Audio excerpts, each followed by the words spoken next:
It all started one day in geography class. We had been split up into little groups in order to work on project presentations.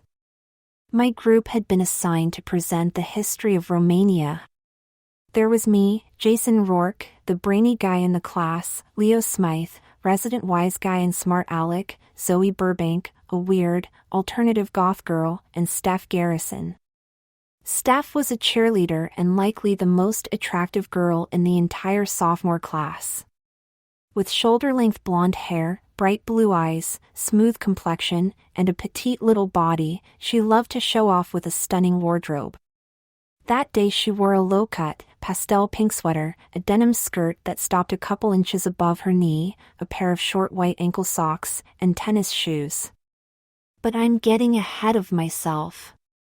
So anyhow, there we are discussing how to present the history of Romania to the rest of the class, when Steph starts asking questions.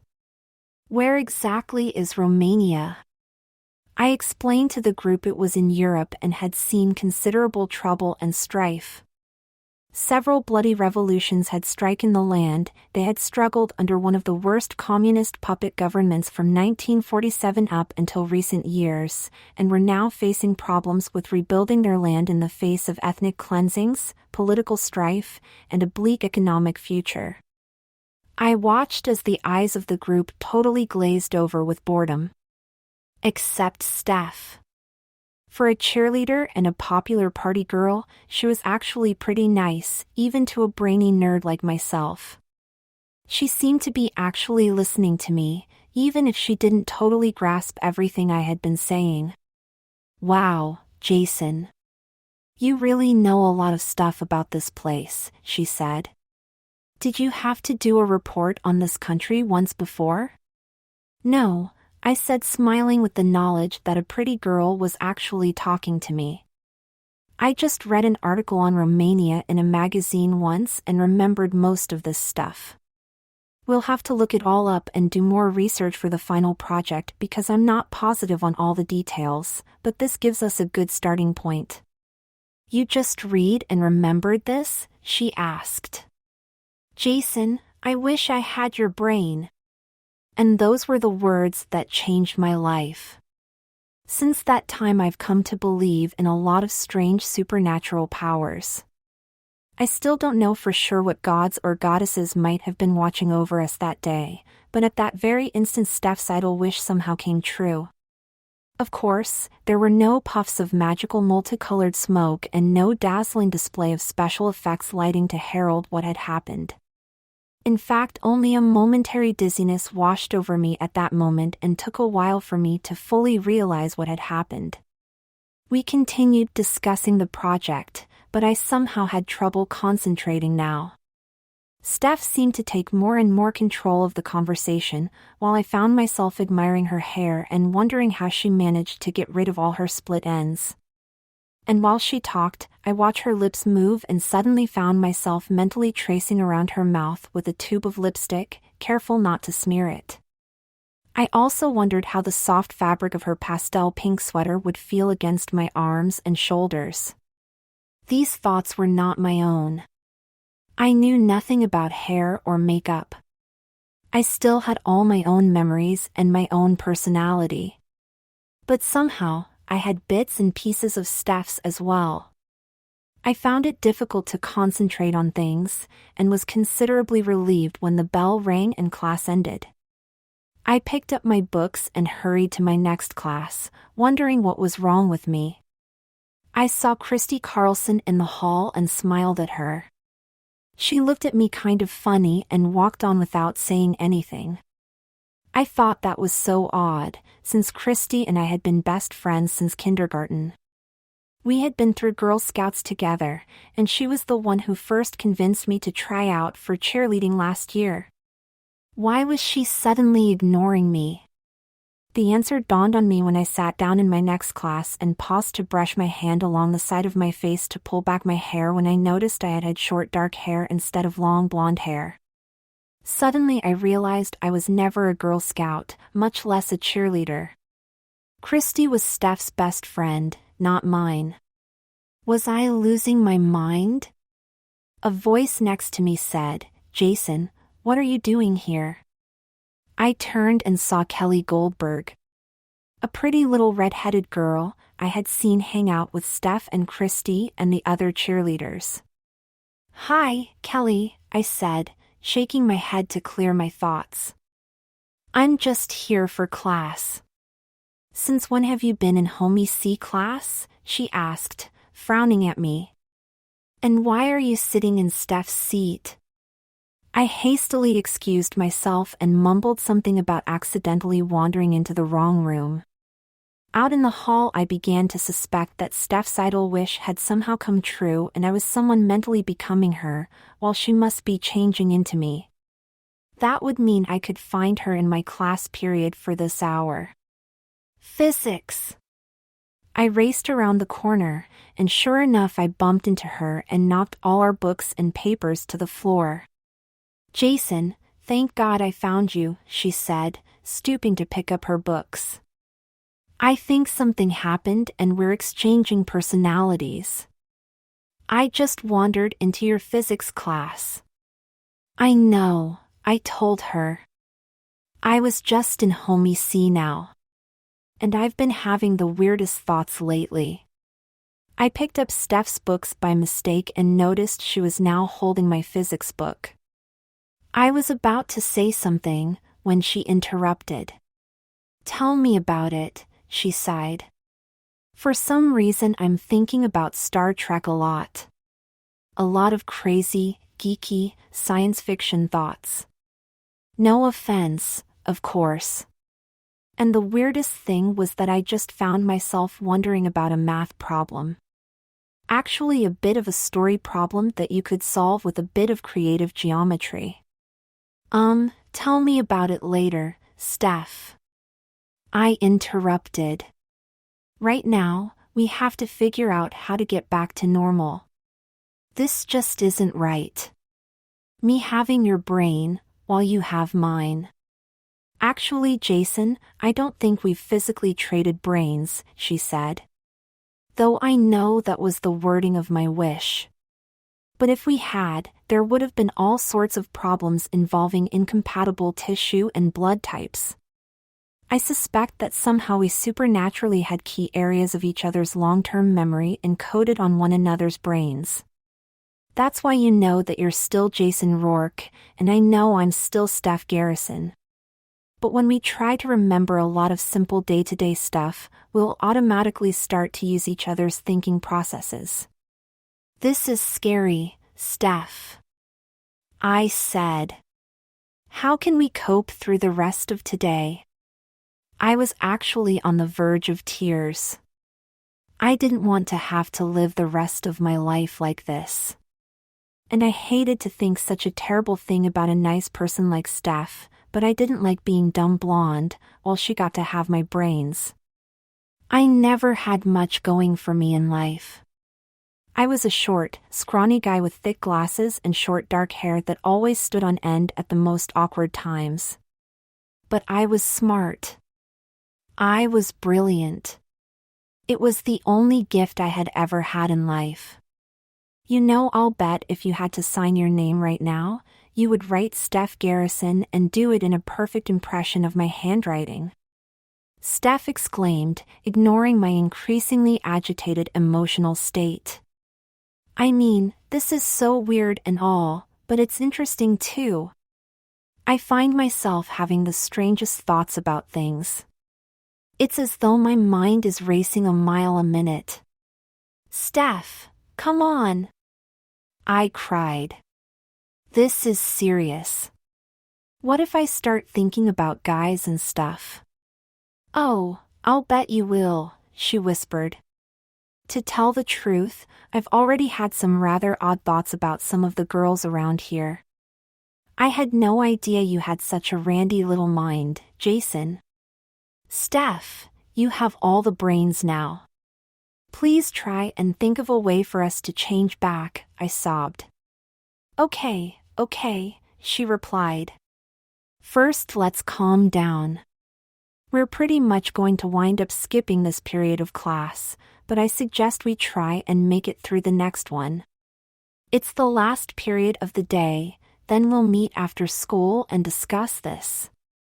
That should give me some time to think of what to do. And you need some time to collect yourself, okay? She put her hand on my shoulder and smiled at me. I sucked back the tears and agreed that we need time.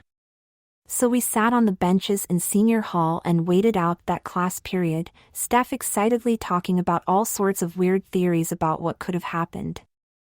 I listened with half an ear, mainly wondering if this was permanent and how I could adjust to being a girl trapped in a geeky guy's body. Then when the bell rang, we parted company again.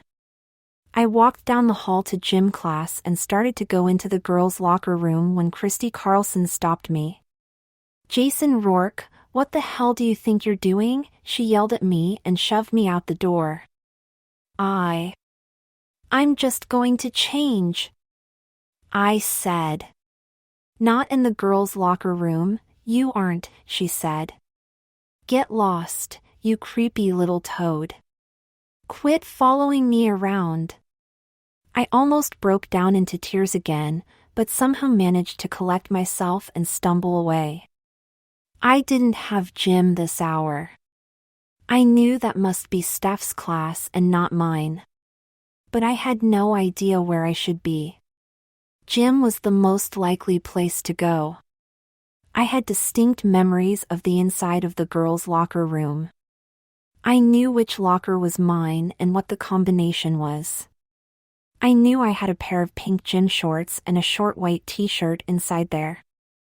I remembered that yesterday Christy and I had been playing tennis in gym and she had beaten me in 4 out of 5 matches. And I knew that somehow these things were not my own memories, but belonged very much to the real Steph Garrison. As I sat, stunned in the now empty hallway outside the gym, Steph came up to me and softly placed a hand on my shoulder. "It's more serious than I thought, Jason," she said quietly. "I am thinking and acting just like you and could barely remember that I'm supposed to be in gym right now. I'm sorry it took me so long to find you." "It's okay," I said. "But what are we going to do now?" "Well, something supernatural happened," she said. "There's really no scientific basis for this sort of thing.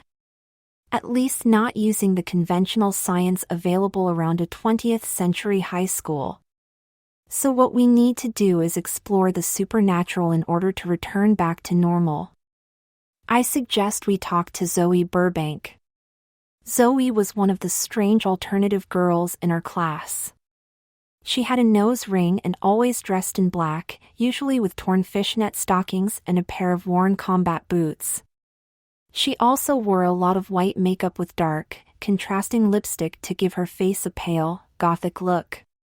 And it was widely suspected she was the ringleader of a wannabe witches' coven. But perhaps she was our best hope at this point. Steph went to a payphone in the hall and called up the school office, asking them to page Zoe Burbank. After a brief conversation with Zoe, Steph managed to convince her to meet us in the hallway. Their staff explained the entire situation as rapidly as she could to our newfound ally. I have to admit, if Zoe was skeptical or even surprised about this stuff, she didn't show it in the slightest. In fact, she kind of smirked at us, as Steph explained all that had happened. "So little Miss Popularity and Mr. Science Geek have exchanged personalities, have we?" she laughed. "With all due respect, it serves you both right. You were both rather stuck up and conceited, but in your own unique ways. Maybe Steph will learn something about what the Nerd Patrol feels like, and hopefully Jason will learn a thing or two about the stuff teenage girls worry about. I think this whole situation is a delightful way of Goddess Eris showering us with chaos." "What?" I wondered aloud. Eris was the Greek goddess of chaos, discord, and confusion, Steph explained. Supposedly she was the one who started the whole Trojan War, out of revenge. And a lot of freaky counterculture people mock-worshipped her in the 60s. There's a whole Discordian Bible written about the way to best worship her. It wasn't all mock worship, Zoe corrected. The Discordians were largely a joke, but Eris is real. In fact, she's one of the most powerful forces in the universe. All things tend towards chaos, you know. It's the law of karmic entropy. You can't create order without causing more chaos than you resolve. My coven worships Goddess Eris right now. And I think you are both living proof of her divine will. But can you change us back? I sobbed. Maybe, Zoe replied. Come with me and we'll look up some stuff in my books at home. And so the three of us left school early. We stopped by my locker and I got out my coat and purse. Or rather, Steph's coat and purse. She didn't seem to mind when all headed straight to Steph's car, where I naturally got into the driver's seat. Steph didn't say a word, but just smiled when I took out a tube of pale pink lipstick from my purse and started to put it on. Of course I stopped when I saw myself in the mirror. I fell silent and drove us to Zoe's place, a large fancy house out on the edge of town. Zoe's parents were a pair of wealthy yuppies who disapproved of their daughter's strange friends and freaky goings-on. They desperately wished they had a normal daughter, more like Steph perhaps. But they were mainly too wrapped up in their own lives to notice poor Zoe much. She and Steph chattered the whole way to the house, talking a bit about parents and other small talk. But eventually they started some argument about science versus spiritual stuff. When we finally arrived, Zoe got out of the car and directed us towards a barn-like building in the backyard. This is the old garage, she said. My parents store junk in the main floor, but the upstairs is an old attic of sorts and they let me do whatever I want there. So that's where we have all the coven stuff. The attic was strange-looking amalgamation of exposed wooden boards and wiring, with odd-looking mystical wall hangings and homemade watercolor paintings on the walls. Along one of the walls a makeshift cinder-block bookshelf stood, lined with mostly older titles, but with a lot of new-age paperback stuff in there as well. A big, expensive-looking red velvet rug covered the center of the floor and looked vaguely oriental. A couple of half-melted candles and old sticks of incense cluttered around the edges of the floor rug. Okay, you two sit and relax and get comfy while I consult my books, Zoe said. Steph and I sat down on the floor and looked at each other in silence for at least 10 minutes, while Zoe plopped into a beanbag chair in the corner and flipped through some books. I think I may have found something, Zoe said finally. It's a magic invocation of Eris. With the power of the spell, we should be able to randomly swap around your minds between your bodies. It's designed to produce random chaos and shift around souls into different bodies, but since there's only 2 of you, the odds are pretty good you'll wind up with the right attitude in the right body. What? I said excitedly. But I don't want to be in Steph's body. I just want to have my own brain back. I'm sorry, Jason, but I don't think I have the power to do that, Zoe said. For better or worse, I think you're just going to have to get used to being Steph. You have her thoughts now. The best I can do is to put you in her body, so those thoughts and memories match the physical form. Maybe in a while, when I've learned more about witchcraft and the worship of Eris, I can do more for you. But at least this way you won't make a fool of yourself by putting on any more lipstick, or worse yet, trying to wear one of her dresses to school. I agree with Zoe, Steph said. This is getting awkward for me being in this girly body. I mean, you don't have the greatest body in the world yourself, Jason. To tell the truth, you should probably work out some and eat more often. You could be a more handsome person, if you tried. But all I know right now is that I would be a lot more comfortable if I were a guy. And I think you would feel better in my body, too. The scary thing is, she was right. I desperately wanted to be in her body. I could feel her soft pink sweater on my skin, and the feel of her denim skirt on my thighs. Her little white ankle socks and shoes should be on my feet.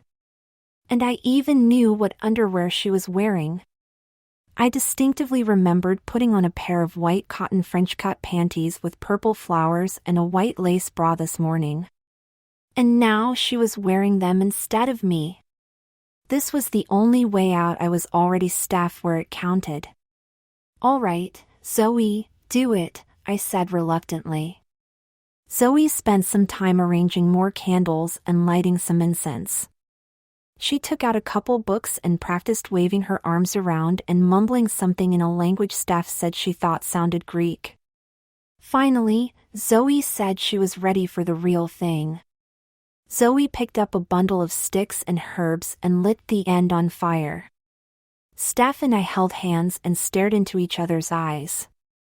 Her calm, sky-blue eyes looked so peaceful to me, and I felt myself being drawn into them in a way that just felt natural.